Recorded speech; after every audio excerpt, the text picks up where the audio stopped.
Okay, morning ladies and gentlemen. My name is Dr. Benim Nyambo.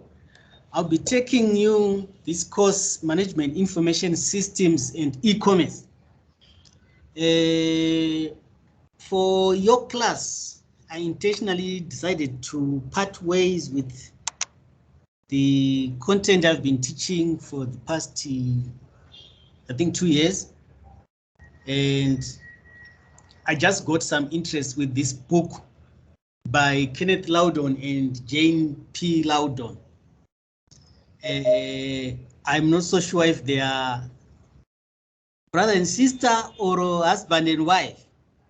Can someone admit people in the lobby?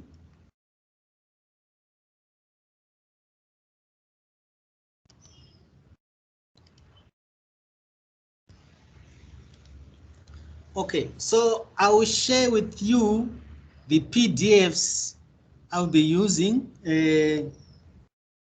I just got content for this book by Pearson Publishing. And so I will share with you this book. I think you can find it on over the internet. Mine is not the 16th edition. It's maybe, I think I've got 12th or 13th edition. But I think you guys are clever enough to find the earlier, the later versions, especially the 16th edition.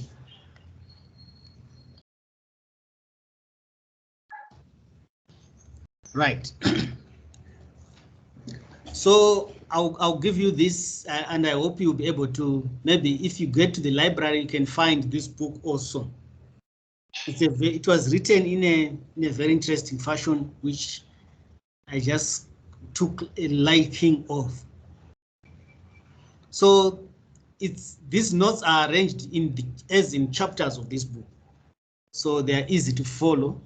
So if you go through the notes, you can go back to the book and so forth.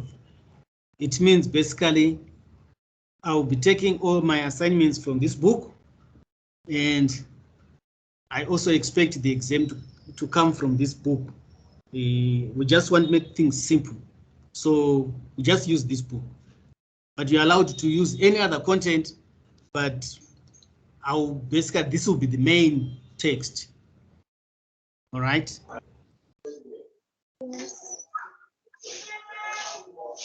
So in this chapter, what are the learning objectives?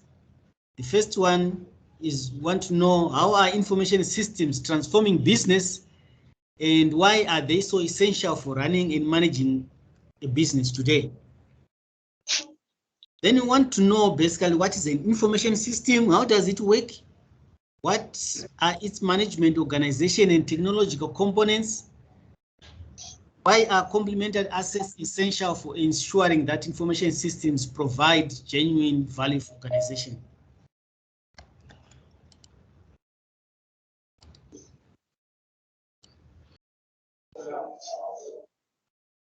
So these are some of the objectives which we meet in this chapter, which I hope we'll handle today. Because we're only going to have a few of these lectures online, I would expect you to go through most of the content on your own after today, but I'll give you the content, you read, and then we'll discuss maybe on WhatsApp as we go on, and revise when we meet for the next lecture. How to go?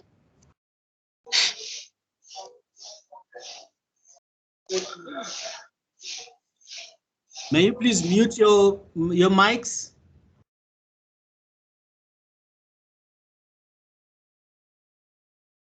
So I'll also share some video cases for this chapter, which I downloaded from the page for this book. All right.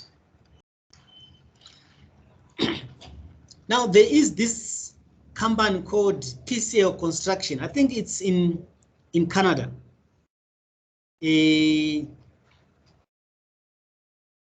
How do these information systems help this company? Basically, this company is a construction company and very huge. I think spanning over many states and many projects. So basically what it meant is that it had a lot of paper. It was paper intensive, which means, you know, in construction, they have plans and so forth. So which means if anyone wanted to, those people doing construction, they want to see how something is happening, they would go actually to maybe to a shed where paper is stored, and then they read through the plan and they go back and do the work, things like that. So it was so intensive. By the time people make decisions, maybe someone would have already proceeded and done the wrong thing. So they realized that it will be, with availability of technology, they could actually use a lot of technology like mobile devices, touch screen kiosks, and Microsoft Azure Cloud, which is cloud computing, virtual design and project management, and analytics dashboards. So basically what this meant is that everybody with a mobile device, they could actually read, if you want to see any changes, any communication, you want to read these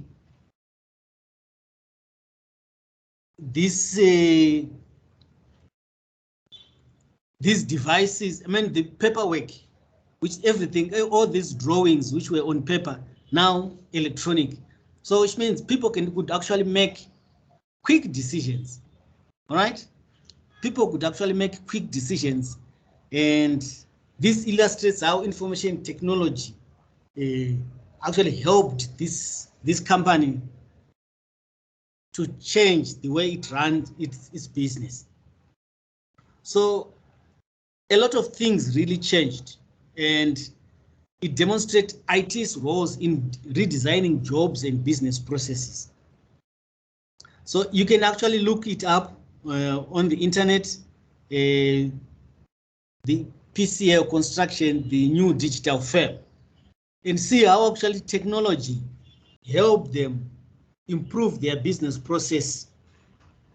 And I would like to challenge you to look at maybe another firm which you know, especially a local one, maybe even your company, how technology helped you change the way things were happening. You can even think about even your university. Maybe when you started first year, most of the time we're doing face-to-face lectures. I'm not so sure. Or when you did undergraduate, wherever you learned, almost all lectures were face-to-face. And now we're here doing a lecture, and intentionally I didn't show you my face, so you don't know how I look like. So, but we are doing business, all right? And we can even expand it to include everything. Like here at the Zimbabwe Open University, where I teach, when I'm the dean at the Zimbabwe Open University, everything we do it online. People apply online, they register online, they learn online, and we are now moving to online examinations.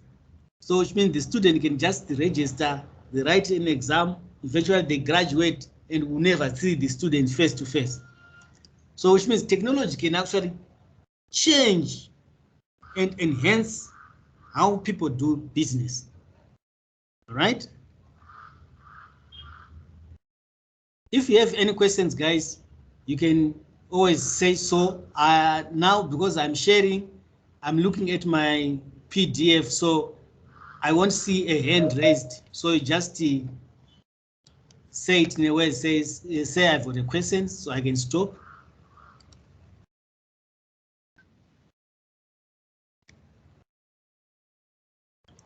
So basically, how does information system, or how is it transforming business?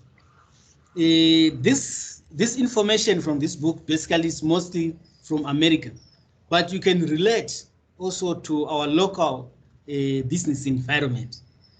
So this book is saying in 2017 alone, more than 140 million businesses had a .com address registered, which means they actually had an internet address registered. 140 businesses, which means people are really serious about going online with their business.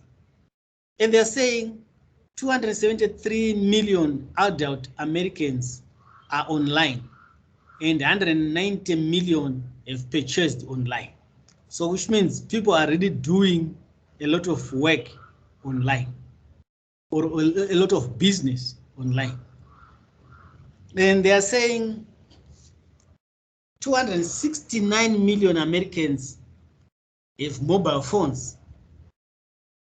Okay. And 200 million use social network.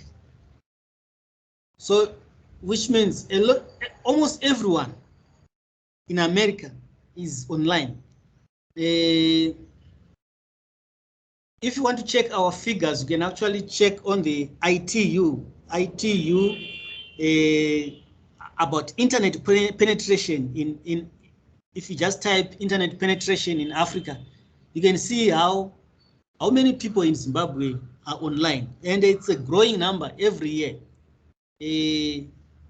And other people are online, but they don't know that, or they are online, right? So you see a lot of people on WhatsApp, and when you talk of online, they don't even know that they are online, because that's the norm. It's just terms, but people are just there doing their business, right? So this is basically how information technology transformed how people do business or information systems. And social networking tools are being used by businesses to connect with their employees, with their customers, and with their managers. So you realize, I think everywhere, it will be so abnormal these days not to see at your workplace, in your department, you have different kinds of WhatsApp groups where you actually connect and discuss your work. You may have a WhatsApp group with your customers, right? And you announce different things and so forth. You can have WhatsApp groups with your suppliers and so forth. You can have WhatsApp groups of people you work with in your organization, with your manager, with your subordinates, with your colleagues. So people are they're moving from the everyday face-to-face and paper to online. And the other thing is internet advertising, and it continues to grow at more than 20% per year. I think this is an American figure, but in Zimbabwe, maybe we may even be bigger than that. We see people advertising on WhatsApp every day. Sometimes we even complain that, hey, our data, we're just buying data to fund other people's adverts. Because if you have many groups and people are just throwing in their adverts there, if the adverts are in PDF or pictures, you're paying for that. So there's a lot of internet advertising. WhatsApp, if you're on Facebook, you have lots of advertising groups. People are creating their own groups where people can actually say, this is a group for farmers, this is a group for people who are selling cars, this is a group for people who are selling human hair. I don't know. It depends on your line of business. So business is moving from the brick and mortar to online. Basically. And in America, basically, they have new laws that require business to store more data for longer periods. We don't have that in Zimbabwe yet. I haven't really gone through the Data Protection Act, but I think we are going there. We're actually having some bills coming up, which are actually regulating the way people do work online. All right. You know, when a country starts creating what they call a Data Protection Act, which means we are saying if you create data, it has to be protected somehow. Or someone may want to audit that data, someone may want to see what you were doing, someone may want to see if you paid tax, my friend, when you did business online. So changes in business, these changes in business, they result also in changes in jobs and careers. So there are new types of jobs which are coming in because people are doing business online. And other jobs basically are starting to fall off. So in a few years, there won't be, you know, you know the sales guys who would walk into your office and, you know, talk to you, give you a lot of flyers and so forth. Remember those guys? I think in a few years, we'll never see anyone like that. They will be doing it online. So if someone doesn't know how to do it online, his job will be gone. So this is basically what information systems are doing in transforming business every day. So I would like to challenge you, my colleagues, to think about this and see how is, you know, information systems transforming the way you're doing business at your workplace, or what you are seeing, how information systems is transforming how people are doing business in Zimbabwe. All right. And when you are writing an exam, don't try to reproduce what we are talking about here about America.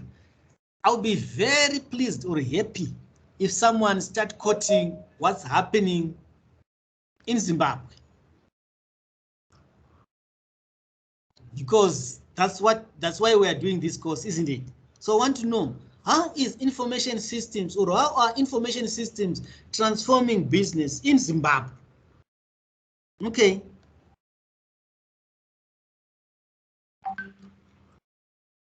And this is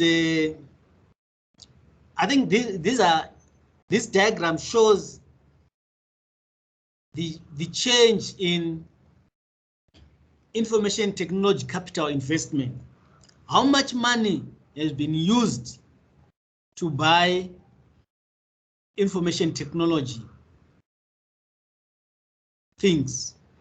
So here we're talking of buying the computers, buying phones, buying software, and so forth, buying data, so that people can actually do online. So you could actually see that from 1999 up to around 2015, it was more like a gradual increase.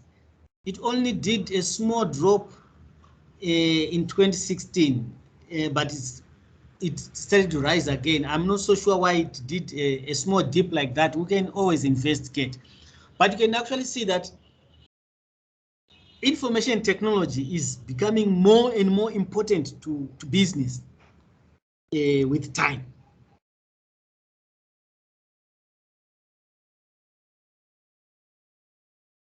So what's new in management information systems? What's coming up? So we have IT innovations. You know, this area of ICT, it's a very volatile area. A lot of things are happening every day. So there are lots of IT innovations coming up every day, and new technologies are being introduced. Among them, we have what we call cloud computing. Basically, cloud computing, we're talking of these companies like Google, Amazon, they call it Amazon Web Services, Microsoft Azure, and so forth. There are lots of them. These guys, they have very big servers. So their job is to collect your data. I know all of you guys, most of you guys have got some Gmail accounts. Basically, if you have a Gmail account, basically, so which means you have a Google Drive where you can actually store a lot of content. The question is, where are you storing it? Who is really storing that content for you? It's Google Cloud. So that's cloud computing. They have very big servers and they are storing a lot of data for people. So I know Google, they just give you is it 15 gig or 20 gig of free data? If you want to, of free space, if you want to expand, then you start buying. So every time I see a message telling me that my space is almost done, I have to buy. So I have to go back and delete some other information I wanted to keep. Then we have big data. Big data basically means, as you're saying, big. A lot of data which is coming in, because people are now using IT. Whenever you sell something, you keep that information. Whenever someone make an inquiry, you can keep that information. Whenever a lot of things, a lot of data is being transferred online. You know, whenever you go on Facebook, you dump in a lot of data. So there's high volume of data, high velocity of data. That data is changing very much, and veracity, which means that data is actually a big variety, pictures, audios, text, and so forth. So that's big data. So that data needs to be analyzed for you to have competitive advantage. Then we have what they call Internet of Things, which means a lot of gadgets are now connected to the internet. Now you have your phone.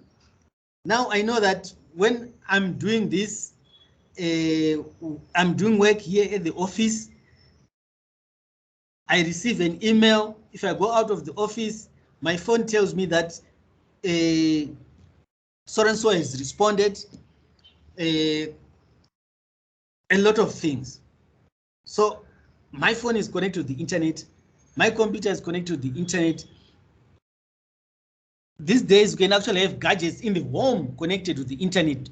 We know your Econet home, where you can actually connect things, you know, and control things at home whilst you are here at work. So this is what we call Internet of Things, where I'd say a lot of devices are connected to the internet.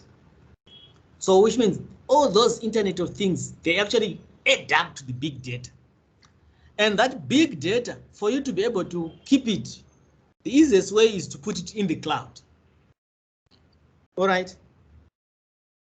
Then we have the mobile digital platform. We have mobile phones, right? Almost everyone, I think everyone here have got a mobile phone, and mostly a smartphone. And we have a lot of applications running there. So we are doing our banking there, we are doing our communication there, we are learning online. Most of the things, I know most of you right now are even doing this class using your mobile phone. So it's one of the IT innovations. So the mobile phone can actually be an important gadget for management information systems, because people can actually do their work on the mobile phone. Then we have artificial intelligence and machine learning. So these are other technologies which are coming in. So you've seen, I know you guys have got if you go on most websites, you can actually see, you log in on, or you go on a website, then something pops in, a message pops in on the right and says, can I help you? Or whatever. Welcome to this website, things like that. You can type in a question there and you see someone responding to you there and there. That's not a person. You're talking to an artificial intelligence agent, which is you are talking to a computer. It's actually programmed to answer your questions. All right. So you see, instead of putting a person there whom we are going to pay,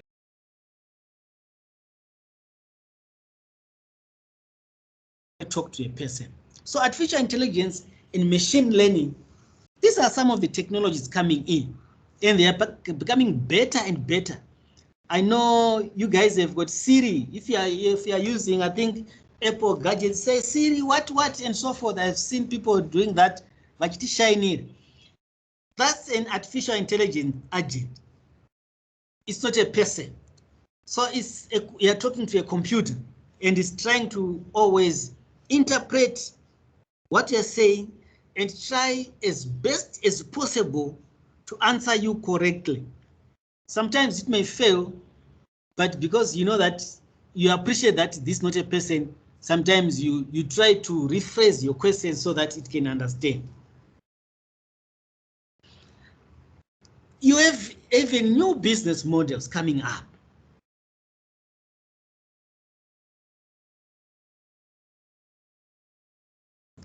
More online streaming of music and videos.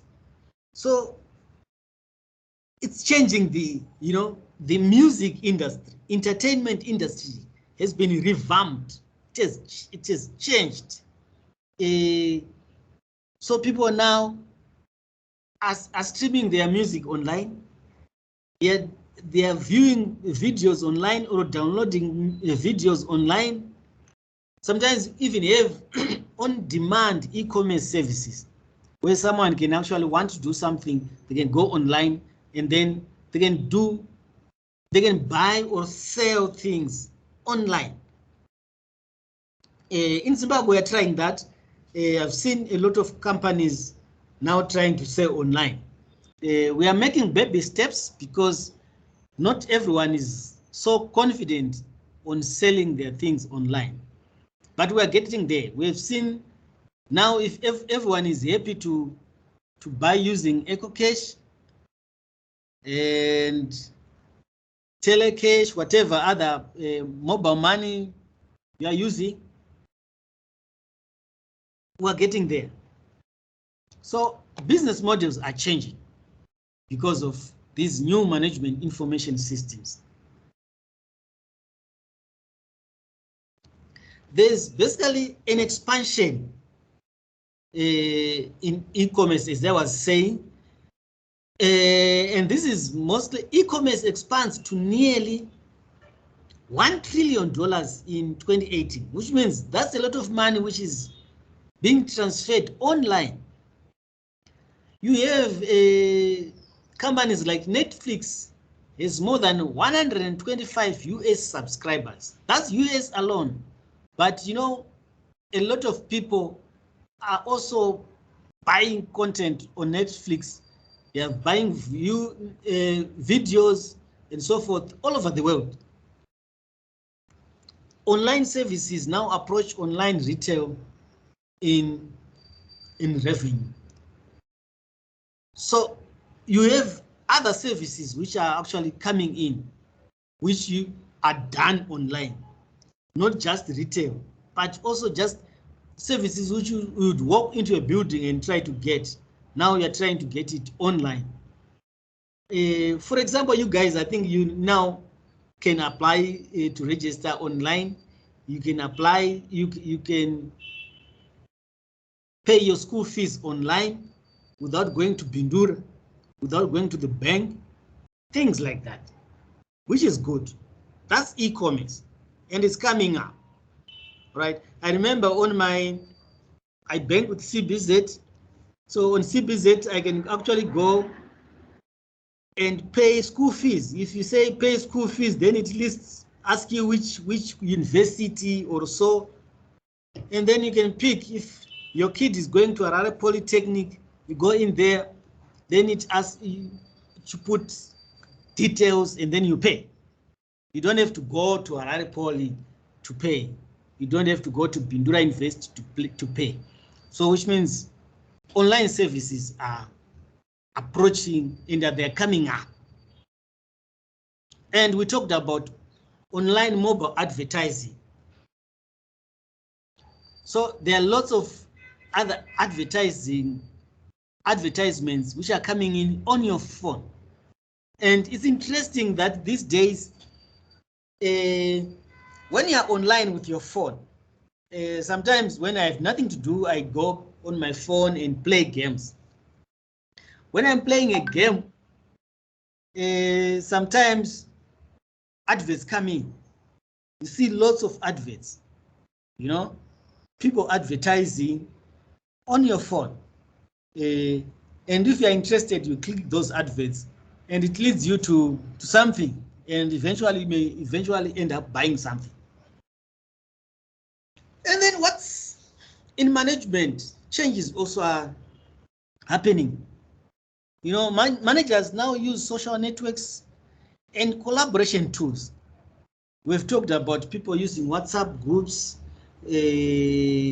Facebook groups. It depends on the social network platform you are using. You can use, you know, these to do your work. And have some collaboration tools where you can actually work together with other people. Just like what we are doing now. This is a collaboration tool. People can actually have a meeting at work. At our workplace, we no longer meet face to face to do meetings at all. It's almost 2 years now. So it may be the other people I've never met in 2 years, but I meet them almost weekly or monthly online and we talk. Toto Seka online, Magadim Koma, Chi, but I haven't seen him in 2 years.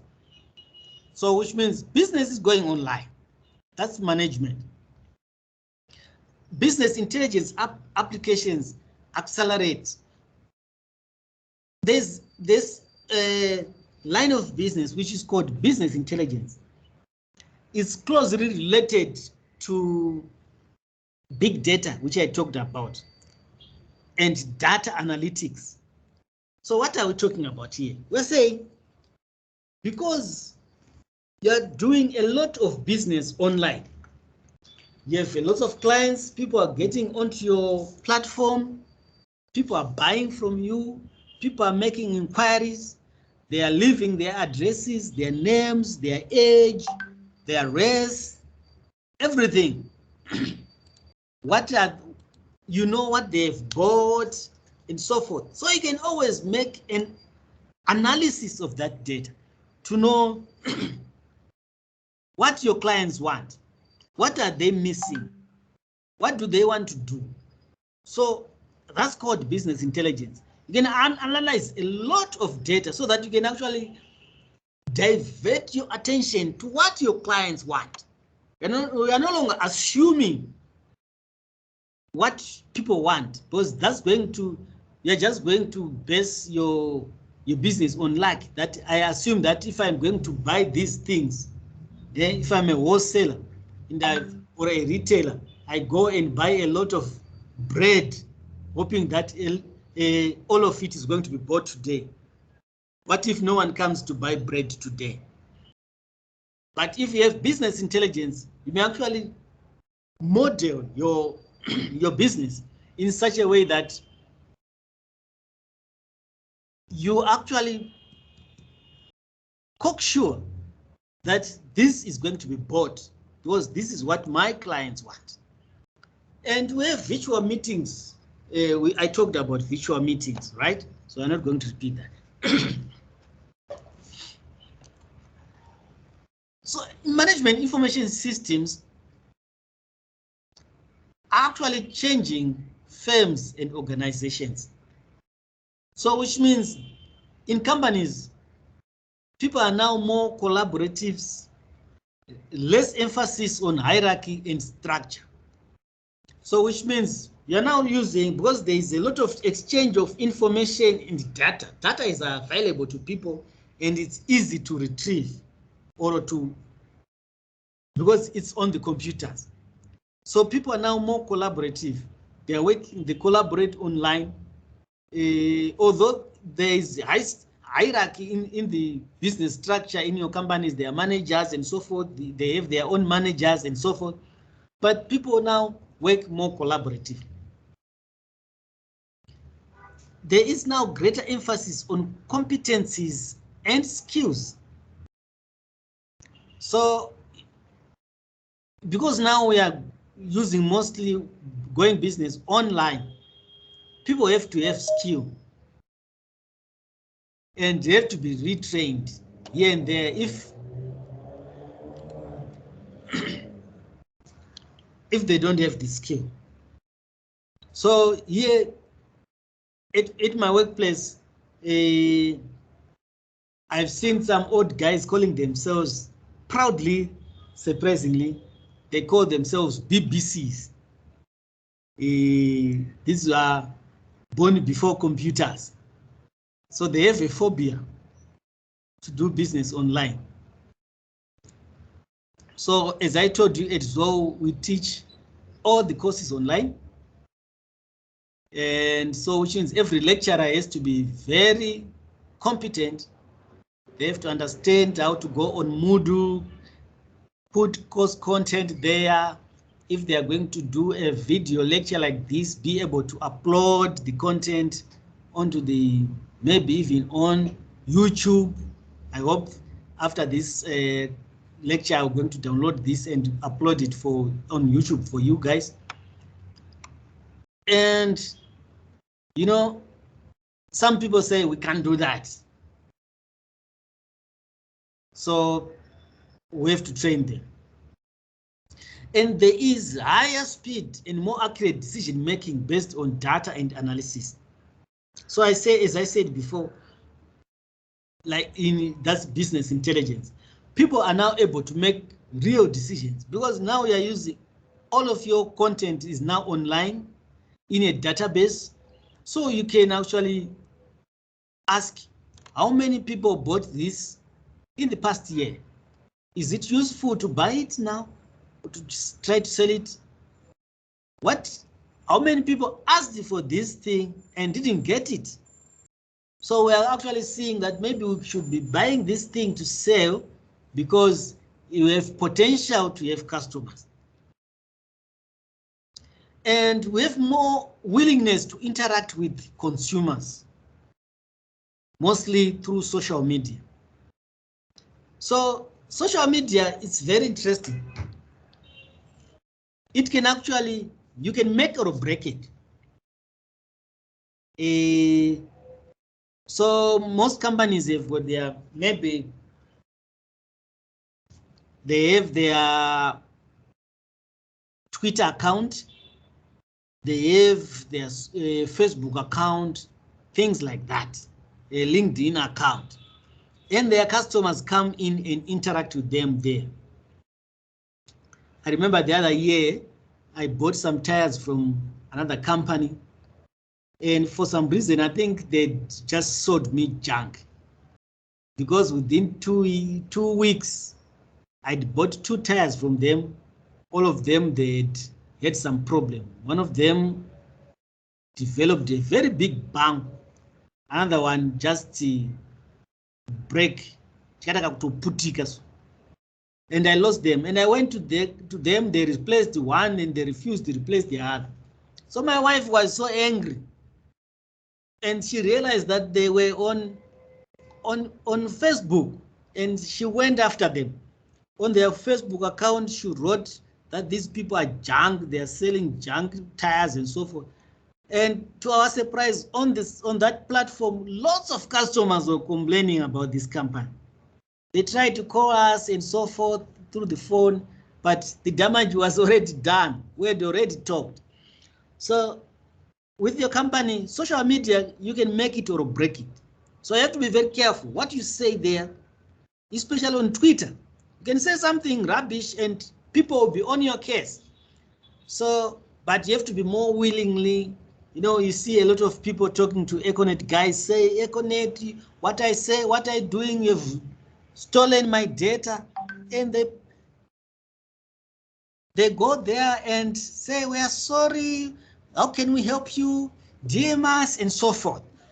So this is what social media is doing, and people are using it to improve their business. So you have to, you know, to do someone who knows PR to be responsible for your account. so that the customers can actually see that you really care about them. It's not only about money when it comes to you. And now people better understand the importance of IT.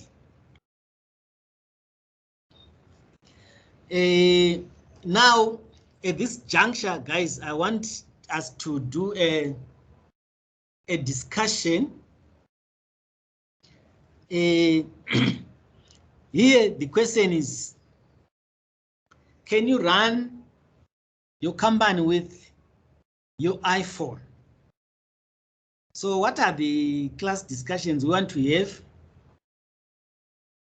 What kinds of applications can you run with your iPhone? What business functions do they support? How do they improve operational efficiency and decision making? Are you able to identify the problems that the business in this case studies can be actually be solved by using mobile phone devices? So what I'm going to do now is, can you write? Okay, let me put this in the chat. Let me put this in the chat.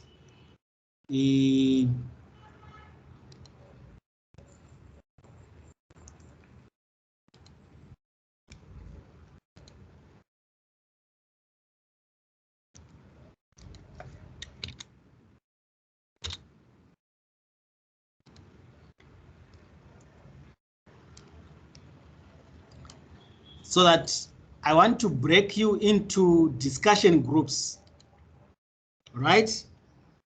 I hope this is going to work.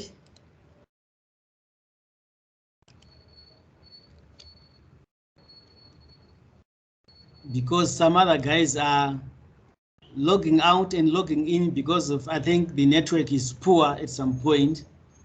So I hope this is going to work. So I'm going to create two groups, and it's going to automatically create these groups and assign you to these groups.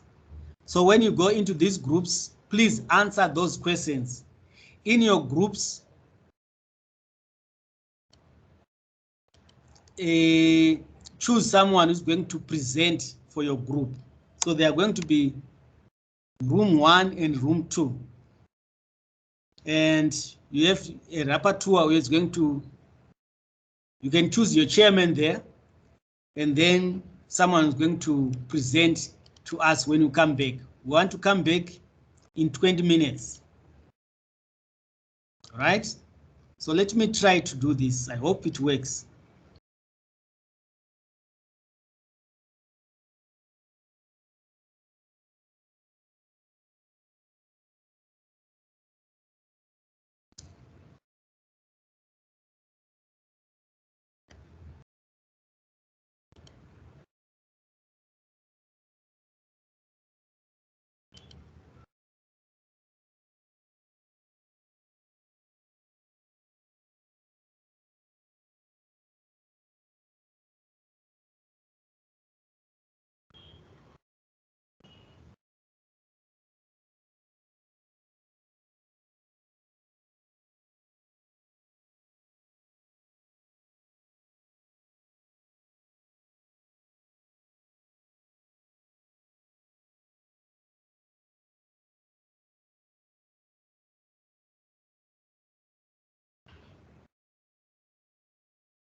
Hello?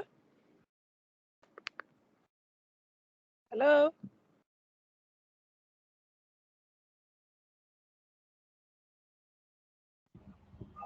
Yeah, Sorry guys, my network is going up and down, but I can be posting on the chat. I'm trying to type something right now. it's okay. It seems we are now back to the main group. Yeah, sure.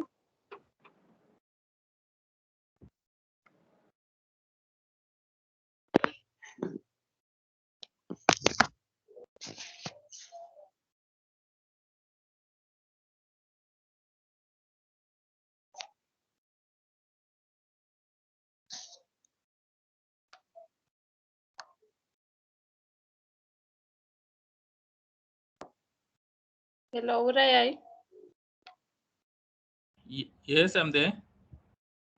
So are we still discussing?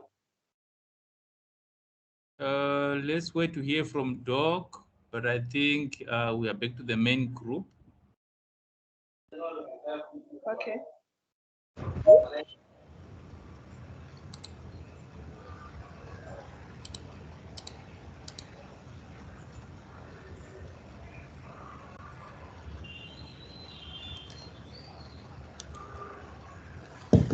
Okay, guys, welcome back. I'm sorry that we faced some challenges out there, but that's what technology is all about. But I'm happy that you can see what technology can do, although today it failed us. So this is the question we wanted to answer. So, but we are going to discuss it now as one group going forward. Can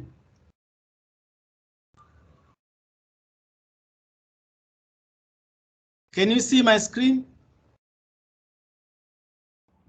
Yes, Doc. All right. So those who were in group one, Danan, can you tell me what you discussed in short? Through the chair. Yes, Uriah. Yeah. We discussed the 1 or 2 points with regards to how we can use iPhone to do business. And the first of those is the use of messaging options which we have, that is e-message, also SMS, and the calls which an iPhone can permit us while we are doing business. Number 2, we also identified that there is FaceTime, which we can use to do video calls and to do discussions and meetings which relates to business issues.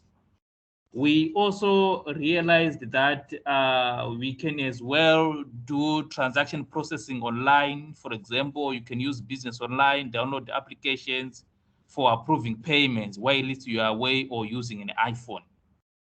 We also discussed that also an iPhone can be used, for example, to do online advertising. And also we can use an iPhone to sort of download business intelligence applications, which can then take data from the main systems, for example, SAP, which could be heavy to have it on an iPhone. We can then have business intelligence applications, which takes maybe key attributes from those systems, like, for example, approval of leave, of release of purchase requisitions, purchase orders, etc., being just a snapshot application which one can use, and then it feeds into the main system. We also realized that we can also use iPhone to do, should I say, real-time data update. For example, in the electricity sector, suppose we are connecting a new point, we want to take GIS coordinates, update the data to our GIS database. We can have an application on an iPhone where one can then complete in the information which is involved, for example, transformer serial number, meter number, the address or farm name, etc., and then one can upload together with the necessary documentation. That's another option which we can also use an iPhone to do business and for real-time data update. I think in summary, those are one of 2 points which we had picked, given the little time we had. Thank you. Okay, thank you very much, room 1. Those who were in room 2, you had difficulties in hearing each other, but you discussed on the chat. Can you tell us what you discussed? Maud.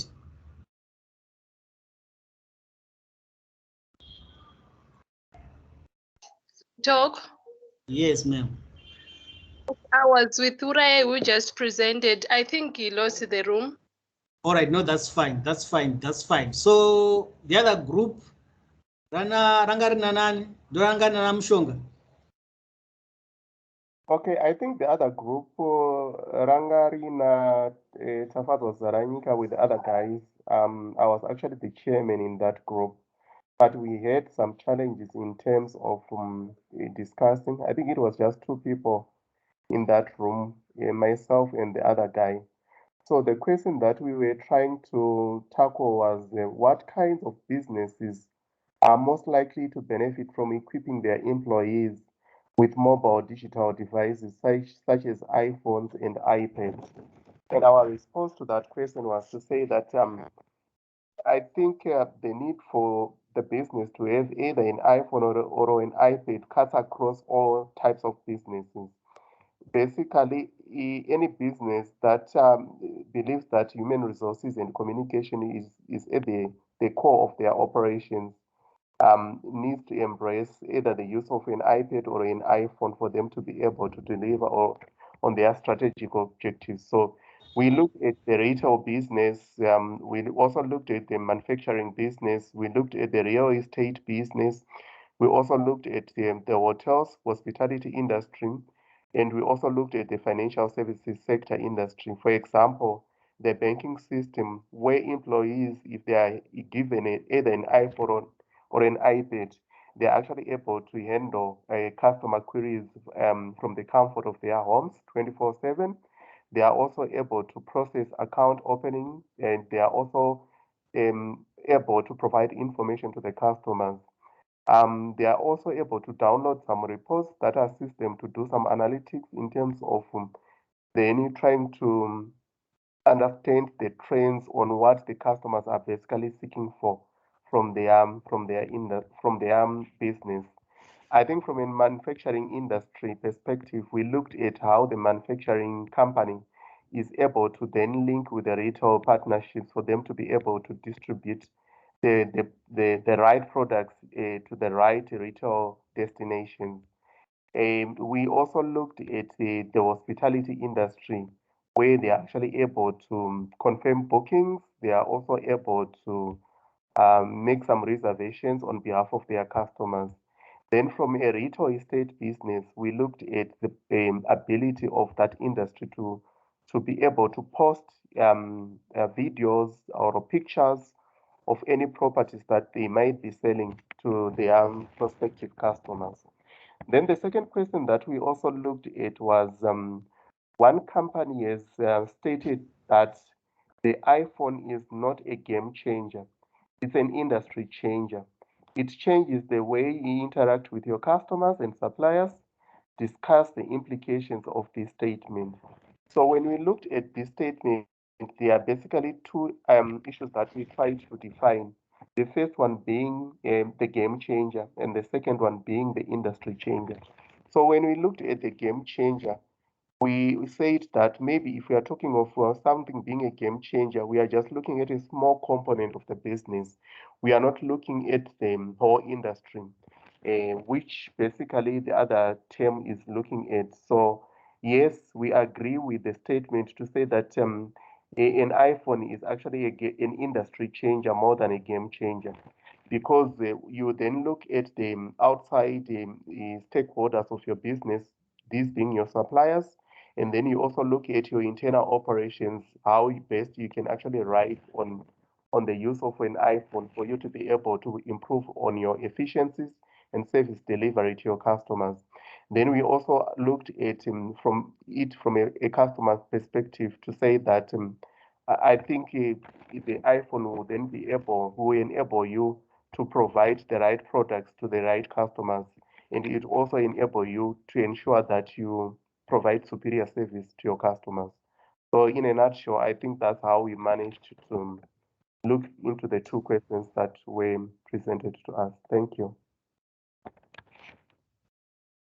Thank you very much, Tafazwa, for a well articulated explanation, and also to Urayai. You guys, you did very well. You actually outdid what I thought you can. So I'm happy I've got a team of academics here who are going to pass my exam.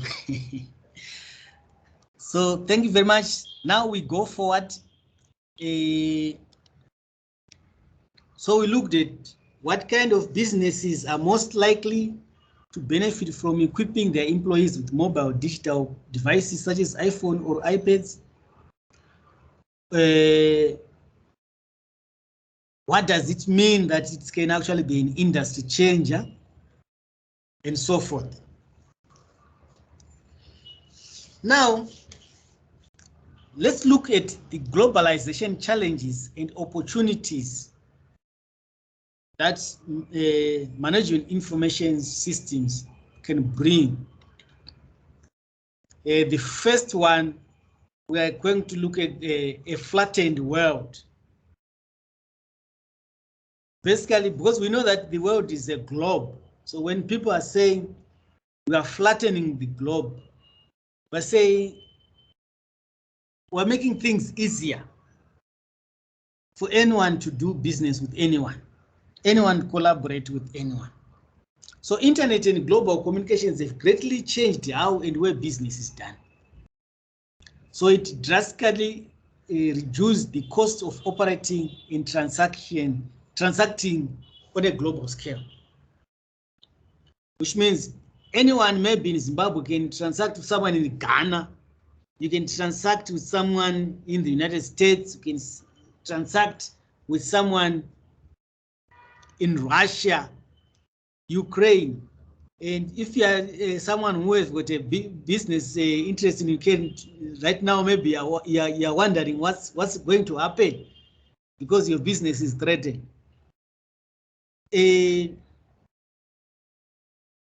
has also improved or increased competition for jobs, markets, resources, and ideas. So basically, through the internet, for jobs, people are working from everywhere. Myself, I'm from the IT side of things. I've got friends who are working for United States companies, programming whilst they're sitting here in Zim. So someone may think that, oh, that young man is not employed. Whilst that young man spends the whole day writing code for a United States-based company, and they get paid 2,000 and so US dollars every month. So when you see people driving their Bugattis and say, where do they work? Wananyoka, things like that. So competition for jobs and markets, you know, the whole world becomes your market, depending on how good you are with marketing. How able are you to reach people through the internet? And competition for resources. You know, you can buy things from all over the world, components, parts, and so forth. I know people who buy a lot of things from China and sell them here, you know, and they do it online. So they don't have to go to China. They just go online, buy things. Their things come with cargo, and then they sell. So this is the strength of doing business through the internet. There's also a growing interdependence of global economies. So now, economies are not just independent on their own. As you can see now exactly what's happening to Russia. You see, because of the banks are interconnected. You have banks connected all over the place through the internet. So they just say we are blocking this bank from using SWIFT. and with a click of a button, that bank is off. You can no longer send or receive money from abroad, things like that. So the internet is showing a great interdependence of economies globally.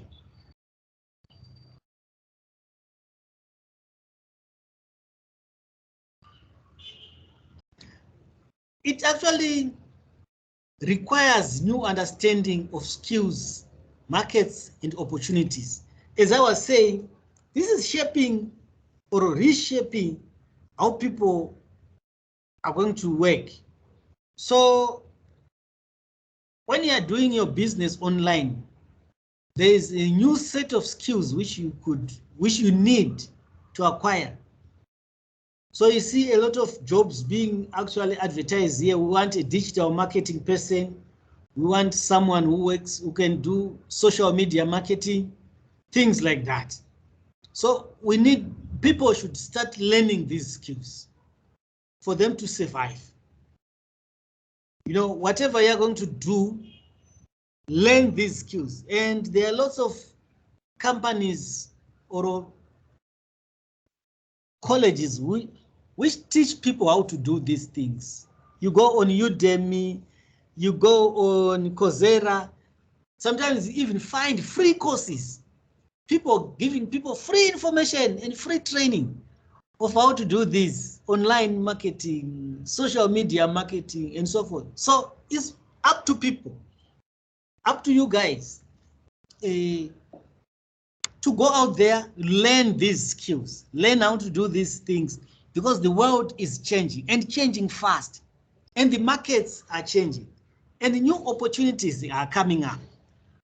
So as I was saying, someone can be working for a company and they are in Zambia every day, and they are marketing your things, everything, as if they are here in Zim. So opportunities are coming up, the markets are changing.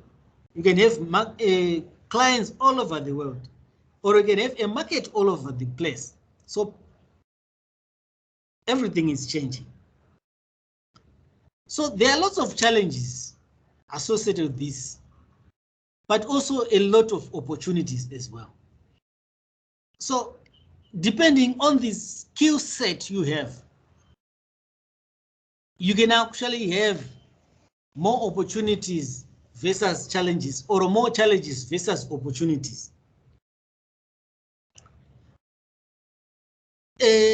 Over half of the revenue of the S&P 500 US firms is generated offshore. S&P is actually a S&P 500. We are talking of companies in the United States.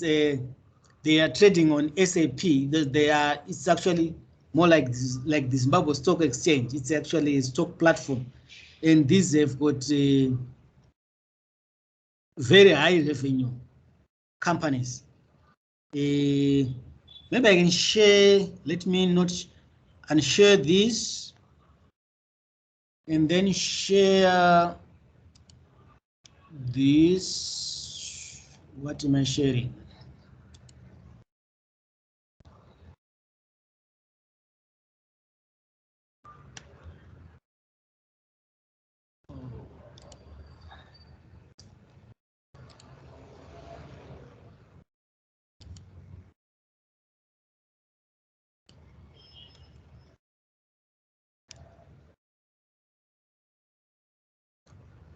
Can you see the screen I'm sharing? Yes, Doc. Written S&P 500 companies by weight. Yes. Yes, so you can actually see these companies. They are huge companies. Basically, I just didn't want to lose the opportunity of discussing what is S&P 500 companies. What is this? You see the list there by weight. The number one company is Apple, followed by Microsoft Corporation, followed by Amazon, followed by Alphabet Class A and Alphabet Class C. Alphabet is basically Google. So Google have renamed or rebranded to Alphabet, then followed by Tesla. So you can actually see number 1 to number 6. These are all IT-based companies. So you can actually see the effect of IT in today's industry. These companies are not just big because people are buying IT, but they are big because people are using IT for everyday life. So which means all the other companies, what most of their business is running on top of these companies, on Microsoft, Amazon, Google, and so forth. So you can actually see the effect of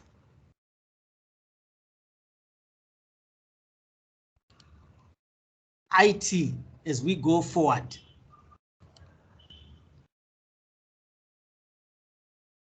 So information systems, they enable globalization of commerce. So basically what we're saying is most big companies, they want to expand their market. You know, if you think of people in Zimbabwe, we say we are around 13 million people. But if you go to the States, we're talking of about 200, 300 million people. And so which means if you form a company in the United States, you have a high probability of getting a big market share because of the population in your country. But Zimbabwe have got very few people. So for you to compete at the same level, what should you do? You should sell globally. So which means make sure that your borders are not going to limit you.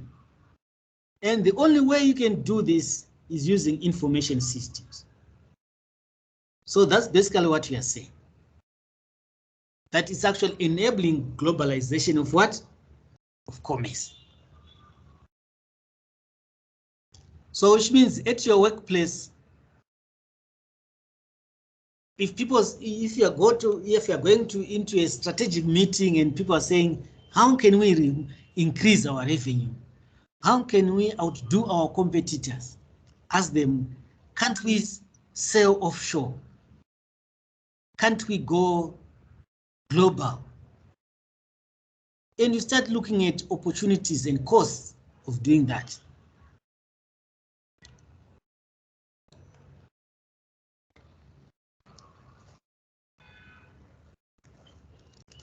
So let's look at the emerging digital firm.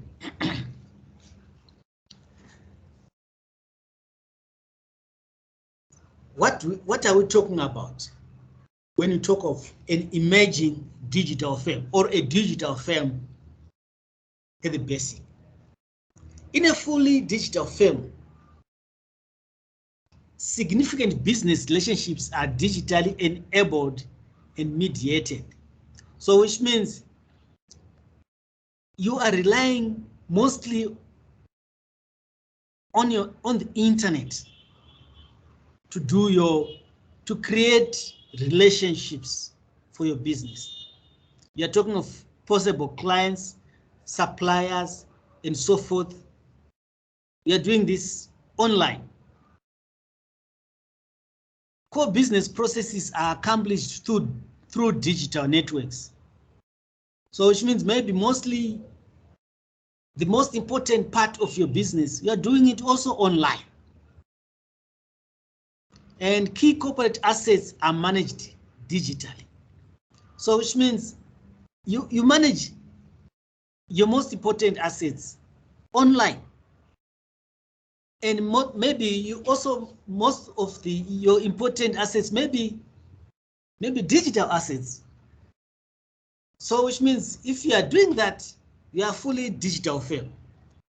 Not many companies are fully digital, but it makes sense for people to start shifting their thinking or their mindset to digital so that you can actually be able to reach people who would not in the normal sense even know about you, being able to reach you.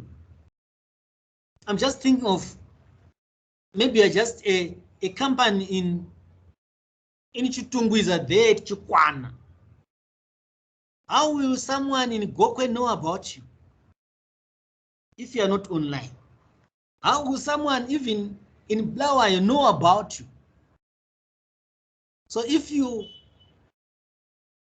go on digital, you actually be able to create relationships online, do your business online, and have digital assets. So digital firms offer greater flexibility in organization and management. This is through time shifting and space shifting. Time shifting in the space that you realize that when you are selling things or doing business online, you're not worried about whether it's morning or it's midnight or what, because your computer does not sleep. When it's night here, some people are busy doing business in America because it's day, or it's morning in the East, in Russia, in Australia, things like that. And you're not worried about where the clients are or where your consumers are or where your suppliers are in terms of space, because everything is happening on your computer.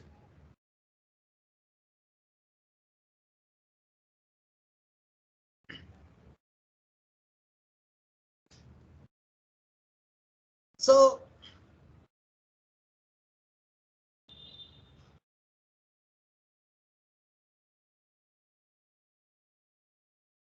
some of the strategic business objectives of information systems, there is a growing interdependence between ability to use information technology and ability to implement corporate strategies and achieve corporate goals. So which means you have your strategies and so forth, and if you want to do these things using information technology, you have to up your game in the ability to use technology. So you are not going to claim that I was born before computers. Remember that people who use computers or who started computers were also born before computers, but they decided to use technology or to think in other terms.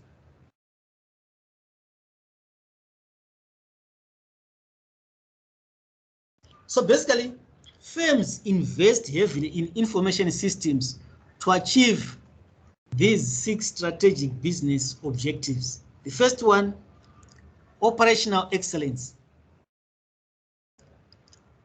The second one, to have new products, services, and business models. To have customer and supplier intimacy. To improve decision making. To have competitive advantage, and sometimes to even survive as a business. So you can actually use information systems in order to survive. Otherwise, it's a swim or a sink situation.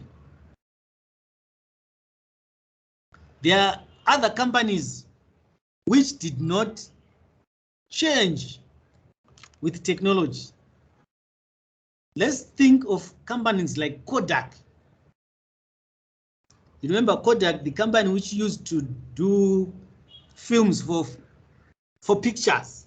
You know, your cameras, and people would take your still photos, then they send them would call them cleaning, they're processed, and then you get your hard copy of your photograph. Those companies, Kodak is gone. because it didn't change with technology.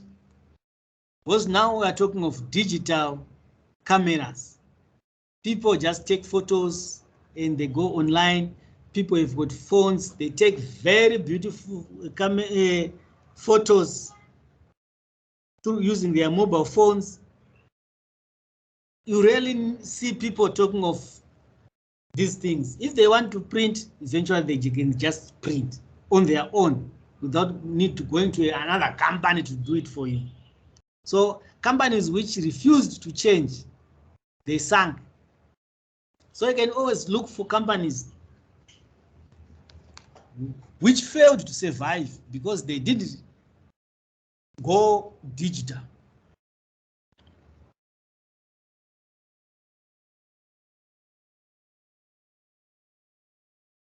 This diagram shows the interdependence between organizations and information systems. On your left, here's your business firm, and on your right, you have your information systems.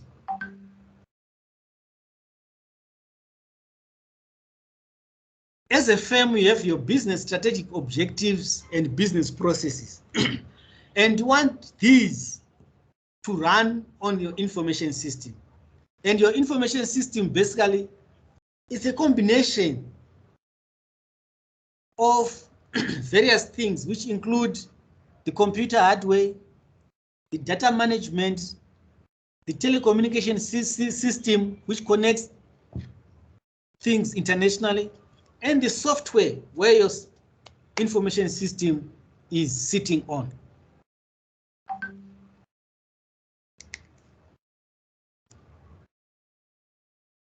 So you should be able to map all your strategies and your business processes to your information system.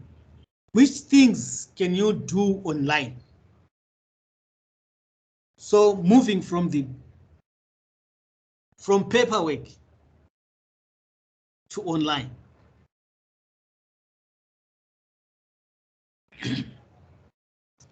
So on our objectives, if you look at the first one, operational excellence, what does it mean? It means improved efficiency results in higher profits.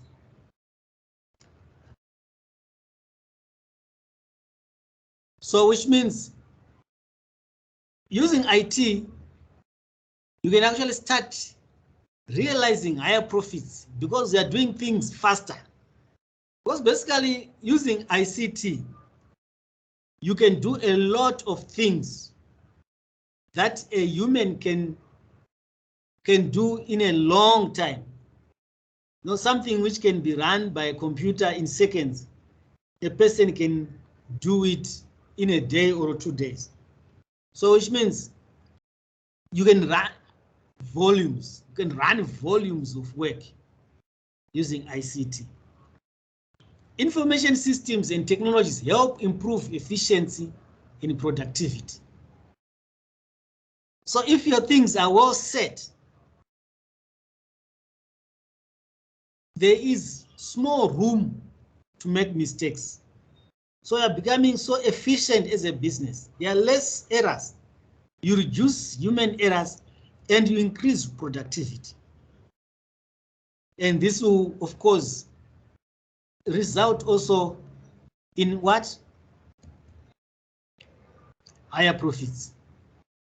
The example is Walmart. This is an American company which is a big retail company, Walmart. You can as well investigate about the local companies, what they are doing. But what does Walmart do? Walmart, they have a very advanced information system network where they are connected to consumers who want to buy online, and they are connected to their suppliers. So which means in the shop, people go in there and buy.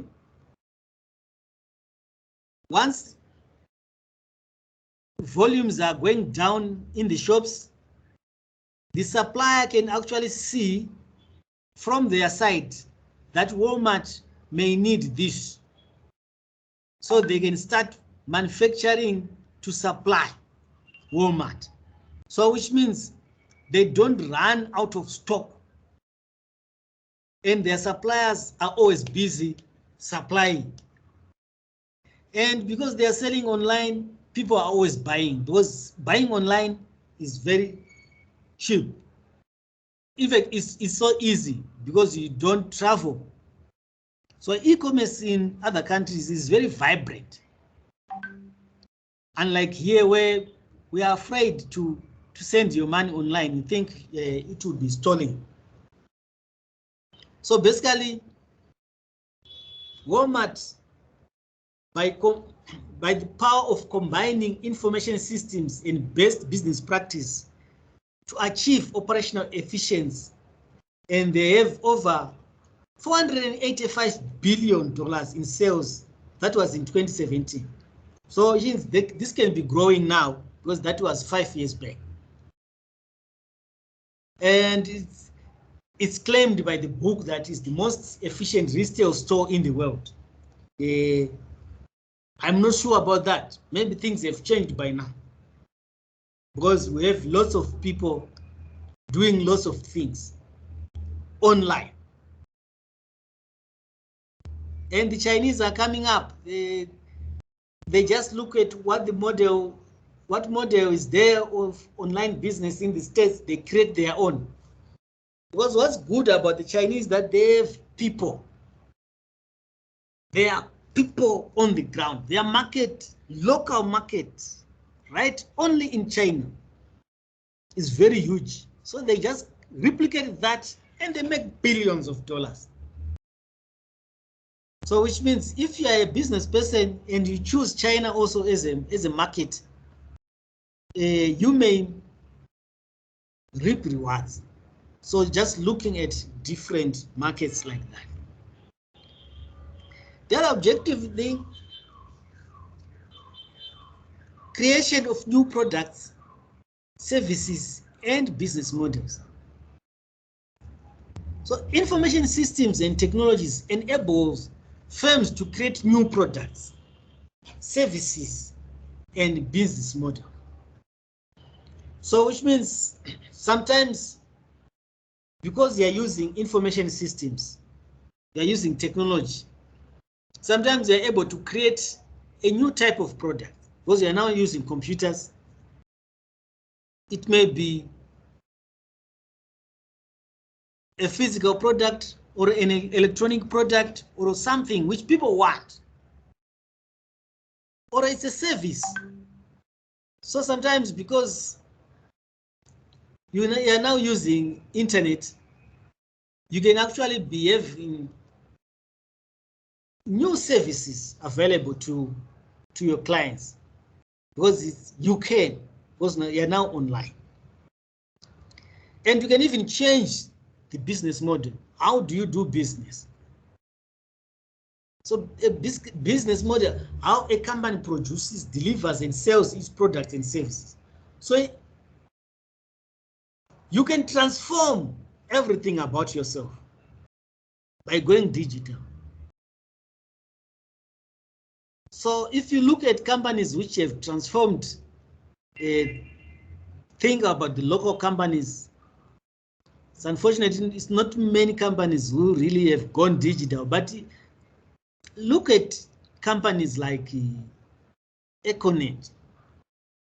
How many products they have put on the market because they are mostly online. I know I've seen people going and queuing in Econet shops and so forth. Before COVID, you see unending lines. People are not used to go digital, but these people, they've created ways of doing business online, and they create new products and even new services. They try to come up here and there. They say, well, what is the social media che Econet chonzi.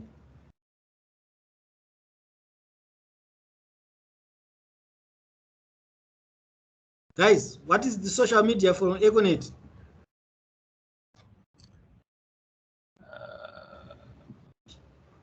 Are you referring to Sasai? Yes. Amuskuishandisa, ilushanda eri Sasai.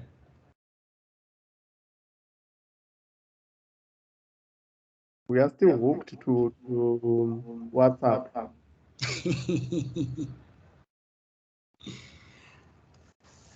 Yes, WhatsApp have got the advantage of first coming into the market, and people, it's difficult to move or to remove working on. But I think Econet, they've tried to do many things, you know, online, which means they're changing their business model every day, bringing in new products and new services here and there. And the other thing you want to achieve by using management information system is to have customer and supplier intimacy. What is this? Can someone tell me what is customer and supplier intimacy?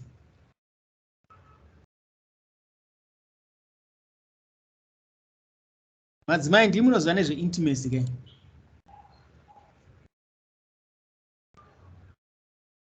Maud.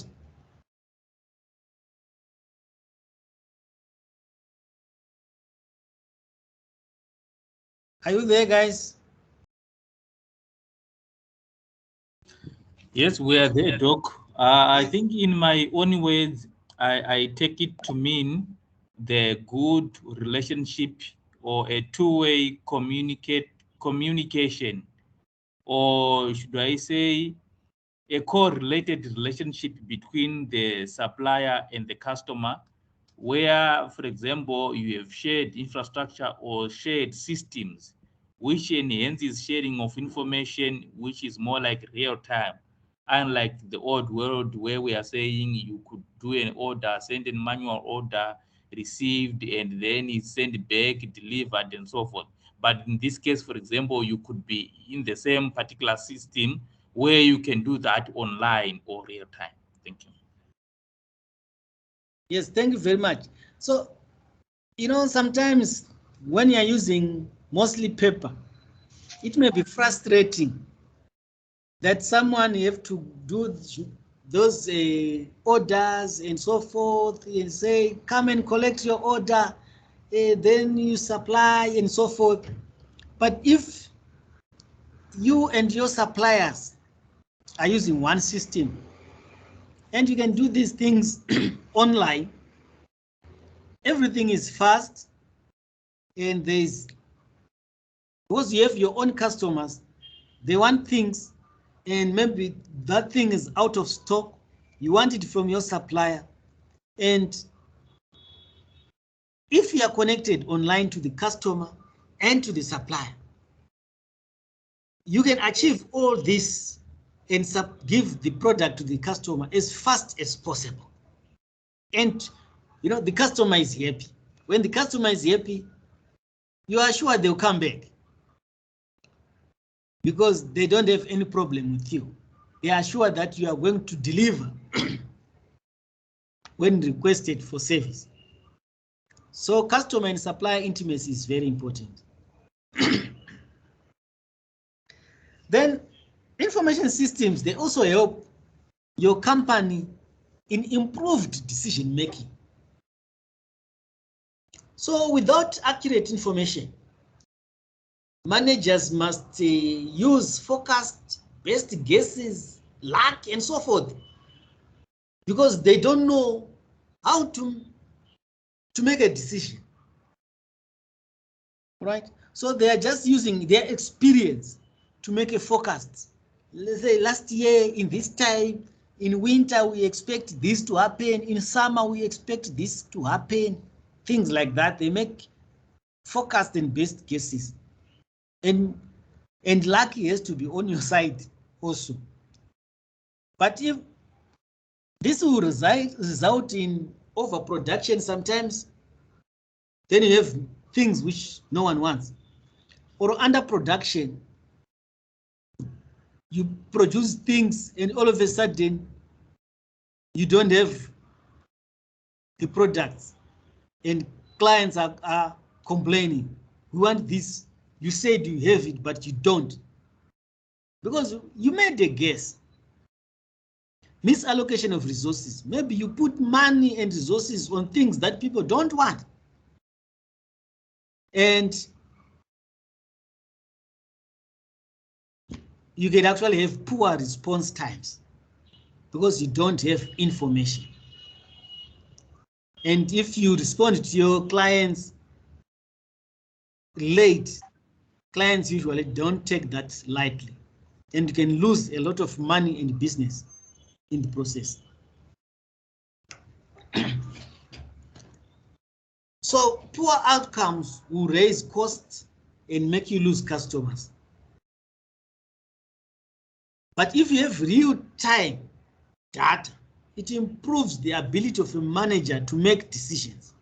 So since a manager can make a decision on the fly, right there, because they have enough information, correct information.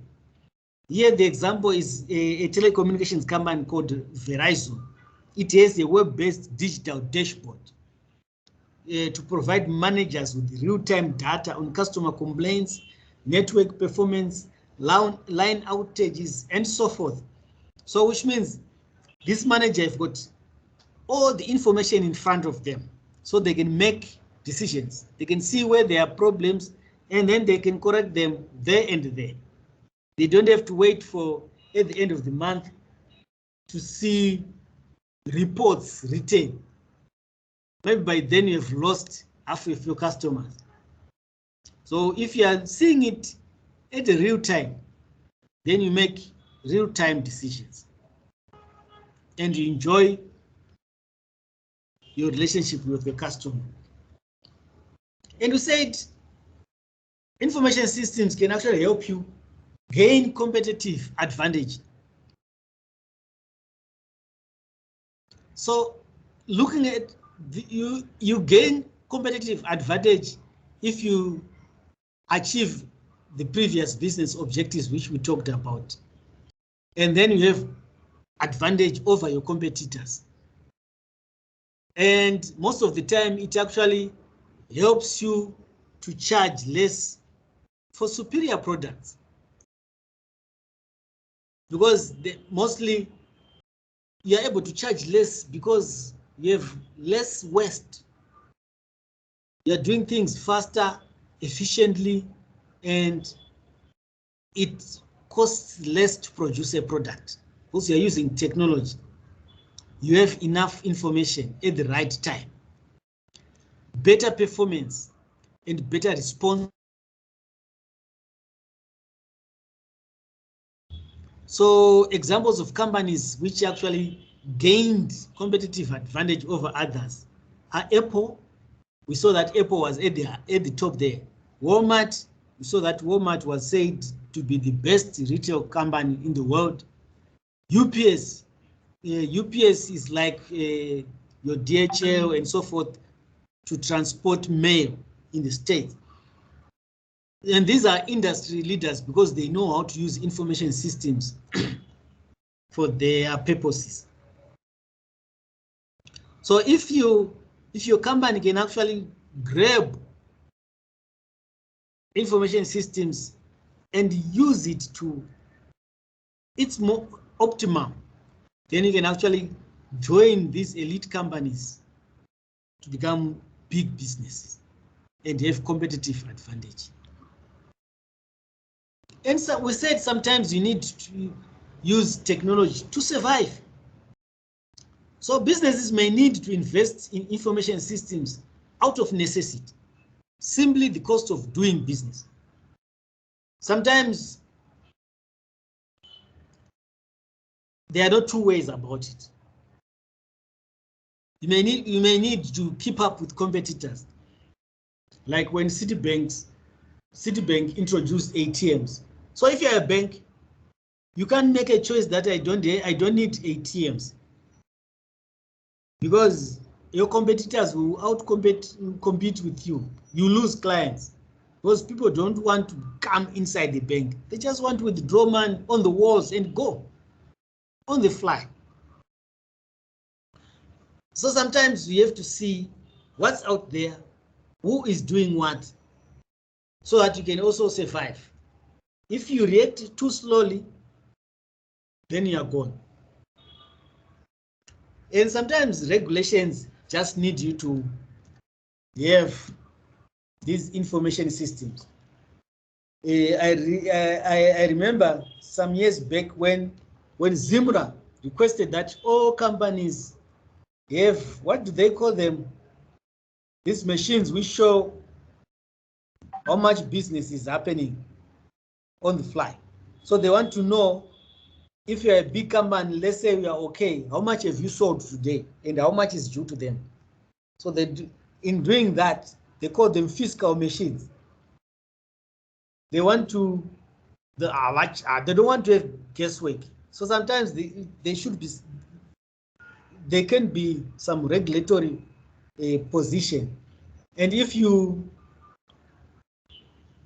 don't abide to the regulations, then you may not survive. So sometimes the regulation can actually be causing you to have information systems. So all this time I've been talking of information systems. What is it? We have two terms: information technology. Information technology, basically, we're talking of the hardware, your computers, your computer networks, your phones, and so forth. And then we have software. So the information technology is a combination of the hardware and software that the business use to achieve its objectives. This is technology. But information system is interrelated components that manage information to support decision-making and control, and to help with analysis, visualization, and product creation. So it include all the hardware and software, but it has to be organized in a way that will support you in making decisions. Right? And what is data? Data basically is a stream of raw facts. So if you have lots of data, lots of facts, that this thing costs this thing costs this thing costs that. But if you say later how many people bought this thing and how much money we got, that is information. So information basically is data shaped into meaningful and useful form. Most people, we use data and information interchangeably. But basically data, if you look at data as a raw, it doesn't help you much. But information is, you have arranged this data such that it helps you to have a meaning. So look at this diagram. On the left, you have data. So maybe it's a shop which is saying bright dish soap costs $1.29. So, and on the far left, there's an item number in a shop. You know, in a shop, usually you have barcodes, things like that. BLU coffee costs $4.69 and so forth. So this is just data which is coming in. So the information system should be able to help you create, transform the data into information. So on the right, now we have information where you can actually see which store in which region, what products were sold, and how much did each product cost, and how much sales have you created this year in that store. So that's information which a manager can actually now use to make decisions depending on the information he's getting.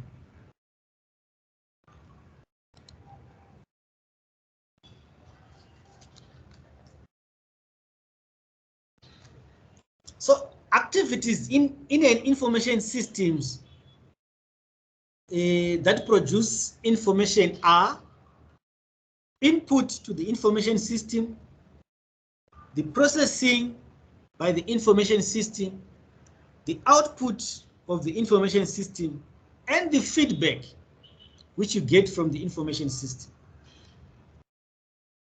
And here we're saying there is a sharp distinction between a computer or a computer program versus information system. So people usually vanongofunga kuti computer yazodai ndajambwa necomputer ndazodii. A computer cannot help you without an information system on it. So an information system will sit on a computer to help you make decisions. And basically feedback is retained, is basically output which is retained to appropriate members of the organization to help them to evaluate or to correct the input stage. So which means the data which you are putting through the information system, you can actually get feedback so that you can actually see if the information is in the right format, is it enough, and so forth. If it is not, you can actually improve the data which is coming in. You can clean it, or you can add more value to the data so that you can actually, the output can actually be more useful. So what is the difference between a computer program versus information system?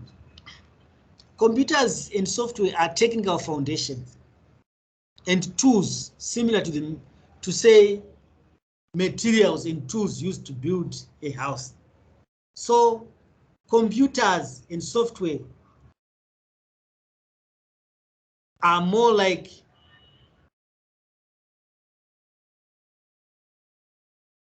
bricks and mortar, and your information system is like your building or your house. So you can say you have a heap of stones and you can call it a house. Neither can you say you've bought a lot of computers and you say we've bought information systems. No, the software and computers, they are combined in a way that creates an information system which you can use in your business.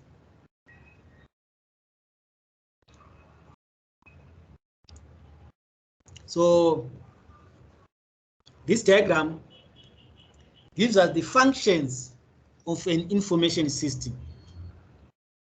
So here we are talking of our organization and its environment.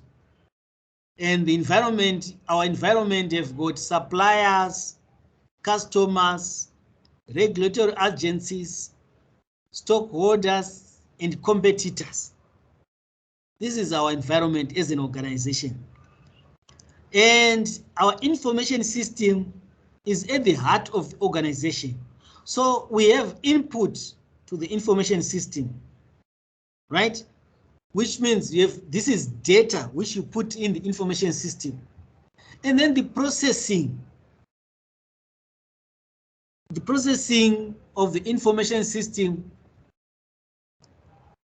will help us classify, arrange, calculate, and do a lot of things to the data for us to get an output.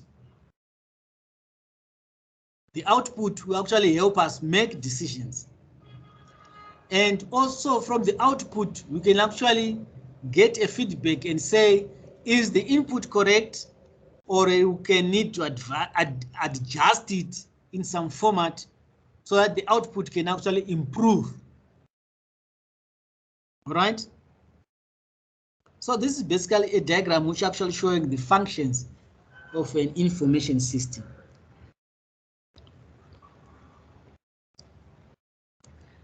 So what are the dimensions of information systems? So information systems live in organizations, and management has to come in because management have to use information systems. And the technology which we use will determine how much information system we are using.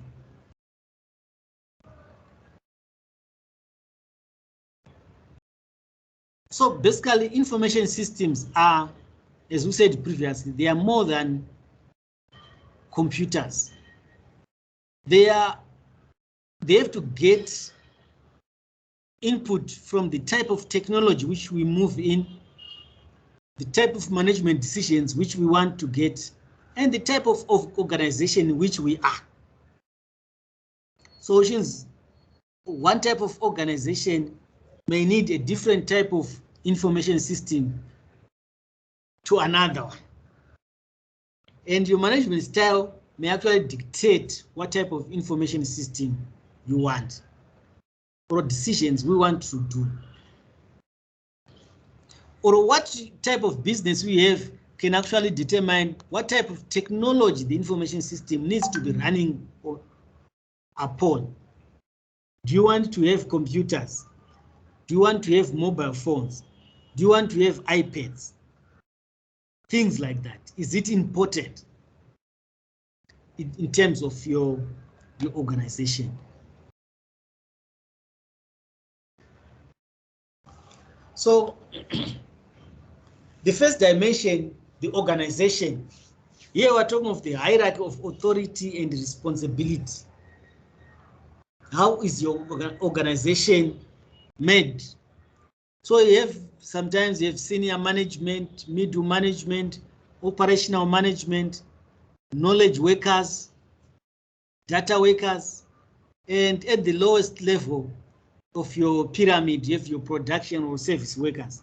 And everyone here, especially on the bottom of the pyramid, you have people who usually just input data to the system. Think of your tellers. They're just inputting data. Maybe it's a cashier in the shop. They're just transacting. And then there are data workers who can actually work on the data and something in a way that analyzing it. Then you have knowledge workers at a certain level. And then management will be able to see reports at different levels. So you can say this type of manager can actually only see this report. This other manager can only see these other reports. And this senior management can see, maybe they may want to see monthly reports or things like that. They don't care about your daily reports, weekly reports, and so forth.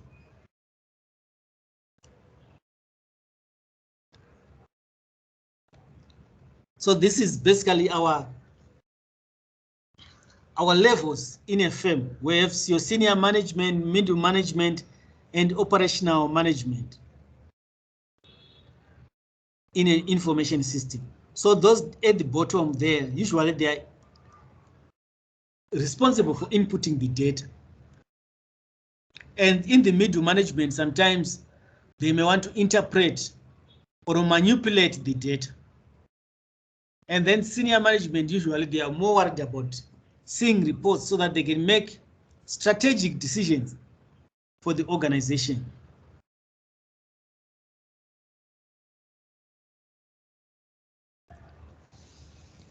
So sometimes you may want to, in an organization, you may actually have to separate the business functions to things like your normal things, sales and marketing, human resources, finance and accounting, manufacturing and production. So depending on where you are, the type of data which you are inputting into the system, the type of reports which you are getting are different depending on your function, right? Sometimes you have unique business processes which determine what you're going to, which type of information system you're going to use, or a unique business culture, or some different kinds of organizational politics. So in your organization, you may want to say, whilst we're doing our discussion there, I actually had someone talking that showing that they are using SAP as their management information system. Someone can say, we don't want it, we're using this other one because of 1, 2, 3 reasons. Some of them maybe doesn't fit to our purpose.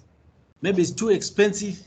Maybe it's too huge, things like that. Maybe we're too small for it. So as a business, sometimes you have to make these decisions to see if this management information system is suited for purpose. So you don't just say you were working at ZESA, where they use SAP as their system. ZESA is a very huge organization which spans over the whole nation. And it's justifiable for them to use a very huge system like SAP, which can handle a lot of data. But if you are starting a small company, you can't say you want SAP. One thing, maybe you can't even afford it. Maybe it's too cumbersome for a small business, things like that. So the type of organization which you are running can actually determine the type of information system which you need.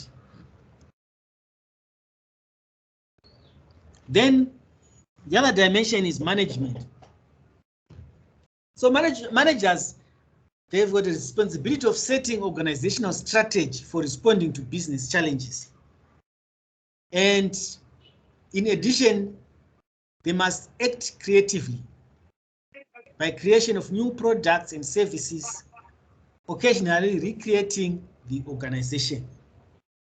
So the management can actually determine also the type of management information system which we want.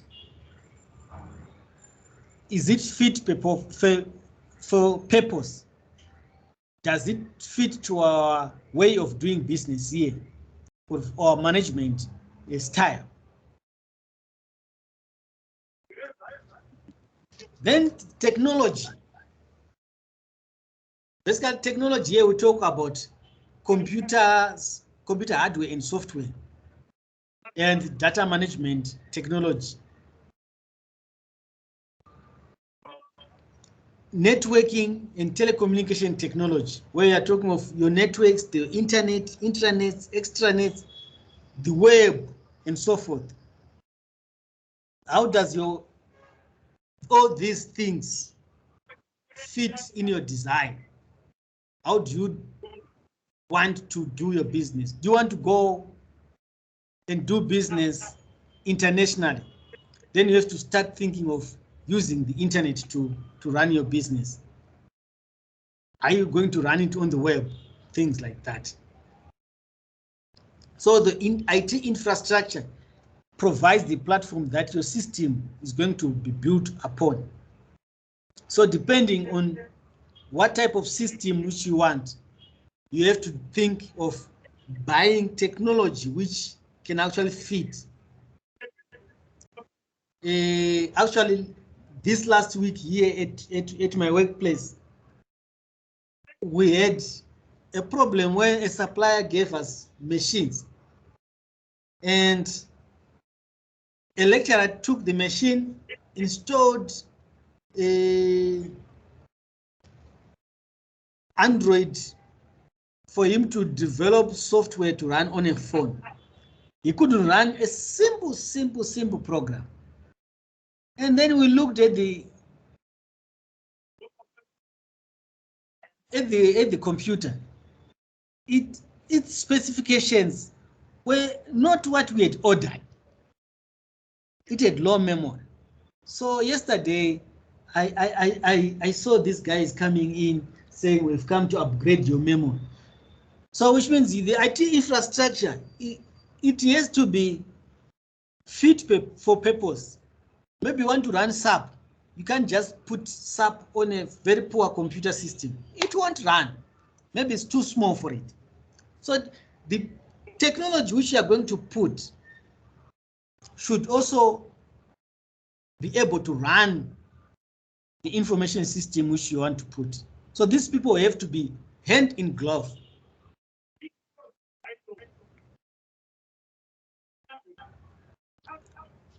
Lucky for me, we have another discussion. This time I'm not going to break you into rooms because it caused me some trouble. Some big trouble. What we want here is, Uraya, can you hear me? Yes, Doc. You are going to chair this one. And the work group, and let me see.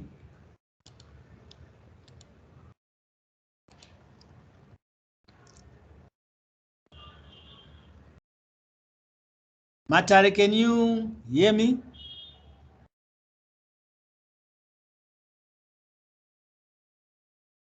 Brian.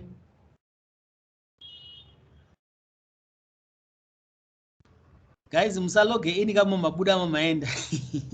That's dangerous. Who else can hear me?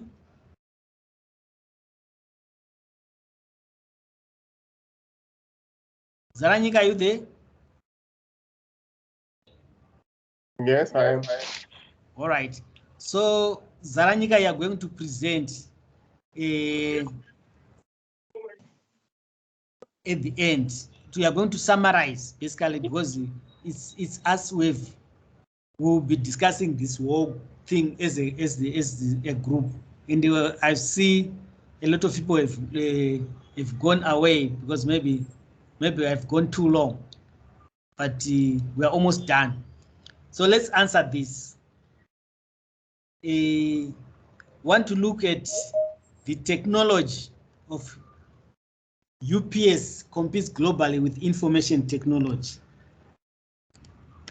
How does UPS, but here instead of saying UPS, let's put which companies we do have in Zimbabwe? DHL, Onechi?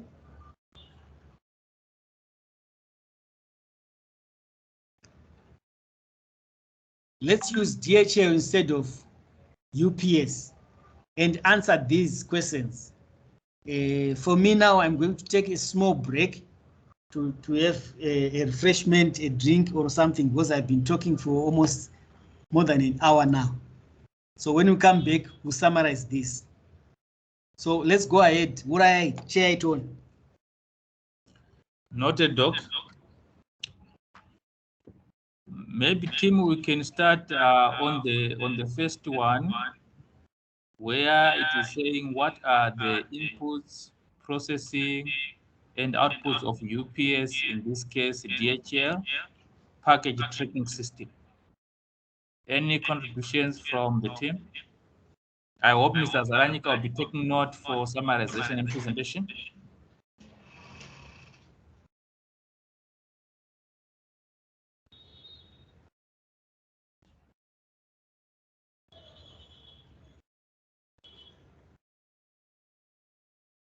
Hello?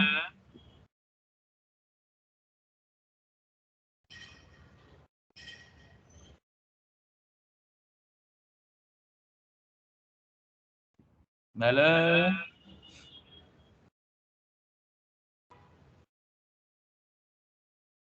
Mr. Zaranyika, can you hear me? Yes, I can hear you. And who else can hear? So that maybe you can just do a quick discussion. Hello, Mr. Ture. Yes.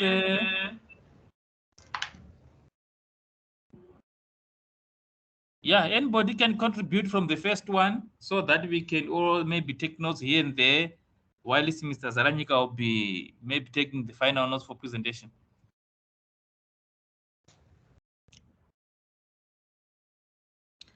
Possibly I can start maybe on the first one. I would suggest the inputs will be a parcel received from a customer and a payment received from a customer. I would suggest that could be the inputs. Then under processing, receipting of the payment received and generation of the item order, which the customer say could intend to send to a certain place from the maybe from one point to the other, or from point A to point B. And possibly the output will constitute delivery of the mail, sending back of message update of the recipient of the product. That would be my suggestion on that particular point, the part A, or the first point, the first question.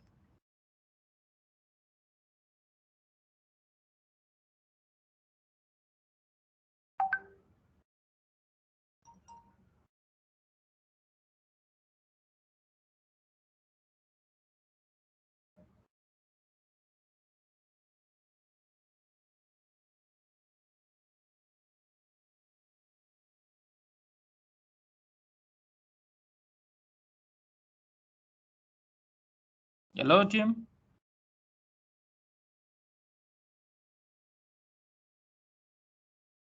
Yes, you are there. Let's discuss, Tim. Let's share ideas. Ngatiitaure varume tiite pedzi. Varume nevakadzi.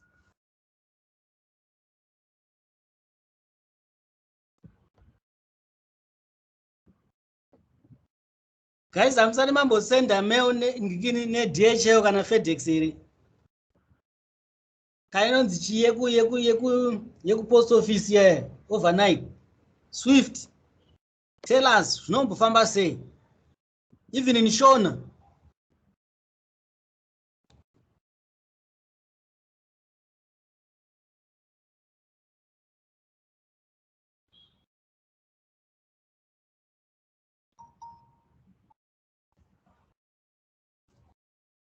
Anyone else to contribute?